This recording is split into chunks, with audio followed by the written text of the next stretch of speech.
একটা কাজ করো, তুমি তোমার একটা ফ্রেন্ডসকে নিয়ে চলে যাও। Okay bye. এখন তুমিই বলো, ওই সিচুয়েশনে আমার কি করার ছিল? বন্ধুরা তো আমার লাইফের একটা ইম্পর্টেন্ট অংশ। ওকে, মানলাম। তাহলে আমার বেস্ট ফ্রেন্ডকে তোমার পছন্দ না কেন? Best friend? এই জাতীয় বন্ধুদের কি গা ঘেঁষে কথা বলাটা অনেক জরুরি? সোজা দাঁড়িয়ে বা বসে কথা বলতে পারে না? তোমাকে আমি 1000 কল দিলাম, একটাও রিসিভ করলা না। মাত্র 2টা কল এসছে তোর। 2টা কল কি কল না? ভাই একটু সরেন না, বসি। আরে সরেন। শোন দোস্ত, জানিস গতকালকে রাতে আমি তোকে নিয়ে একটা স্বপ্ন দেখছি। হ্যাঁ, এবং স্বপ্নতে আমি দেখছি তোর পিছন পিছন একটা অজগর ধেয়ে ধেয়ে আসছে। জানিস কে তোকে সেভ করছে? অবভিয়াসলি আমি। এন্ড আরেকটা জিনিস শোন, বেস্ট ফ্রেন্ডরা সবসময় সাথে থাকে। You should know that. আচ্ছা তোমরা গল্প করো, আমি তো আসছি। হ্যাঁ শোন, তারপরে আর কি হইছে? সত্যি বলতে আমি জেলাস ফিল করি। তোমার এত কাছে কে আসুক তা আমার একদম ভালো লাগে না। আমার একটা মেয়ে বেস্ট ফ্রেন্ড থাকতো আর সে এরকম বিহেভ করতো, তোমার কেমন লাগতো বলো? ও তুই এখানে 1000টা কল দিছি, রিসিভ করা যায় নাই? কই, তুমি তো 2টা কল দিছিস। 2টা কল কি কল না? এই তুমি একটু সরো তো। কাল রাতে আমি কি স্বপ্ন দেখছি জানিস? কি? বিরাট বড় একটা অজগর সাপ তো পিছে পিছে যাচ্ছে। অজগর সাপ থেকে কে বাঁচাচ্ছে জানিস? কে? অবভিয়াসলি আমি। বেস্ট ফ্রেন্ডই সবসময় সাথে। আচ্ছা, তোমরা কথা বলো, আমি একটু আসছি।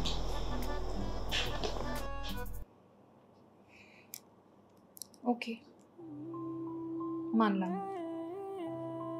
এখন থেকে খেয়াল রাখবো। তবে জানো, আমার সব ফ্রেন্ডরা বলতো প্রেম না করতে। বলতো এখনকার ছেলেরা খালি প্রেম করে মজা করার জন্য। প্রেম শেষ, ভালোবাসা শেষ, তারপর গায়েব। কিন্তু আমি জানতাম তুমি এমন ছেলে না। তুমি ডিফারেন্ট, ইউ আর স্পেশাল। তোর লজ্জা থাকা উচিত। তুই কিভাবে একটি মেয়েকে ফোর্স করতে পারিস ফিজিক্যাল হওয়ার জন্য? আমার গর্ব করে বলতেছিস আমি আমার গার্লফ্রেন্ডকে জোর করে কিস করছি? এই তুই বুঝোস তুই মেয়েটার মনের হালটা কি? হয়তোবা তোকে বলবে না, তুই ঠিকই কষ্ট পাবে। আর কষ্ট না পেলেও কি দরকার বিয়ের আগে এগুলো করার? ভালোবাসা মানে কি সেক্স, কিস, ফিজিক্যাল এসব ছাড়া কি ভালোবাসা হয় না? কিন্তু আমাদের রিলেশনে যাওয়ার কিছুদিন পরে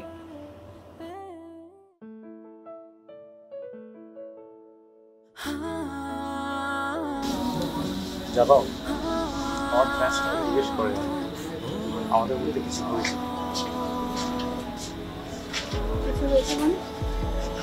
এই তো গার্লফ্রেন্ড বয়ফ্রেন্ডের মধ্যে যা হয়, ইন্টিমেসি, ফিজিক্যাল রিলেশনশিপ, এগুলো।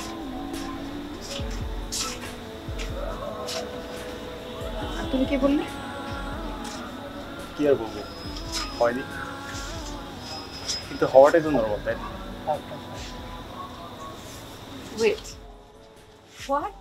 Do you really want that? I mean, if you're fine with that.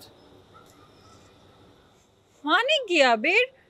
What's wrong with you? আমি প্লিজ তোমার মুখে এসব কথা আমি শুনতে চাই না আর কখনো না, প্লিজ।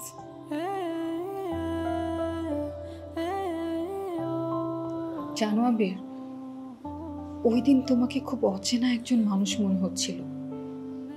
তারপর দিন থেকে তুমি আমাকে ইগনোর করছিলে। কল দিলে কল ধরছিলে না, SMS এর রিপ্লাই করছিলে না।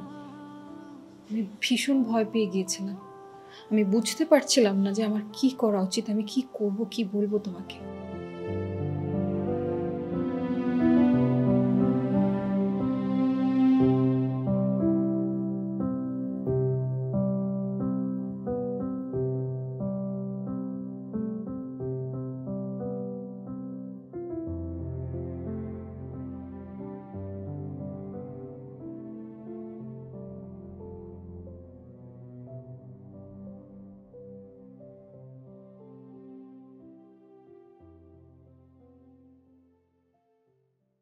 আমার মনে হয় ইউ আর রাইট। রিলেশনশিপে স্পাইস থাকা খুব জরুরি, like physical intimacy, bonding. I think we should do it. Are you sure? Yeah, I'm sure.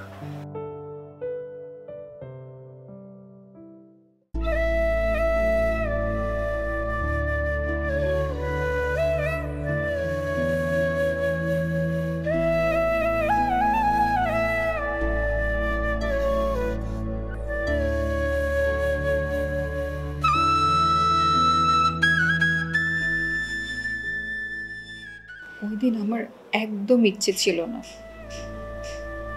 কিন্তু তোমাকে খুশি করার জন্য বাধ্য হয়েছিলাম। বাসায় গিয়ে নিজের চেহারা নিজেই দেখতে পারছিলাম না।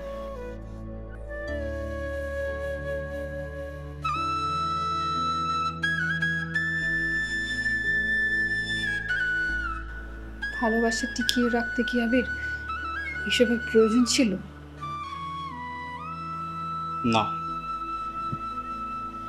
মোটেও প্রয়োজন না। ভালোবাসা টিকে থাকে ভালোবাসা দিয়ে। I was wrong.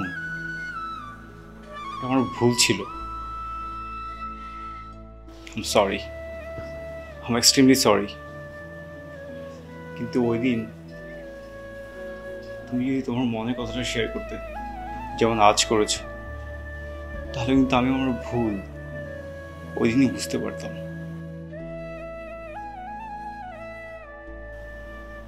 যে ছেলে তোমাকে সত্যি করে ভালোবাসে সে না তোমাকে কখনো ছেড়ে যাবে না, অ্যাটলিস্ট এরকম বাজে কারণ তো একদমই না। কিন্তু আমার মনে হয় তোমরা মেয়েরা অনেক ইমোশনাল হয়ে যাও, ভালোবাসার টিকে রাখতে অনেক এক্সট্রিম হয়ে যাও। ভাবো একটা ছেলের সাথে সব কিছুই করতে হবে, যে ছেলেটি শুধু তোমার শরীরকে ভালোবাসে সে প্রকৃত প্রেমিক না, তাকে সাথে সাথে ছেড়ে দেওয়া উচিত। আমি ভুল করেছি, তোমার উচিত ছিল ওদিন আমায় থাপ্পড় মেরে আমার ভুলটা ধরে দেওয়া।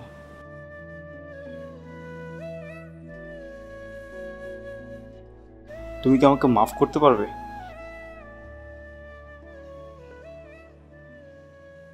শেষবারের মতো। তাহলে কি আমাদের ভালোবাসার হিসেব নিকেশ শেষ হয়েছে নাকি এখনো বাকি আছে? শেষ একটা প্রশ্ন আছে।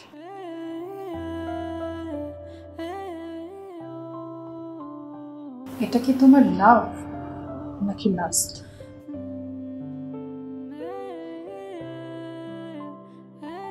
তুমি বলো।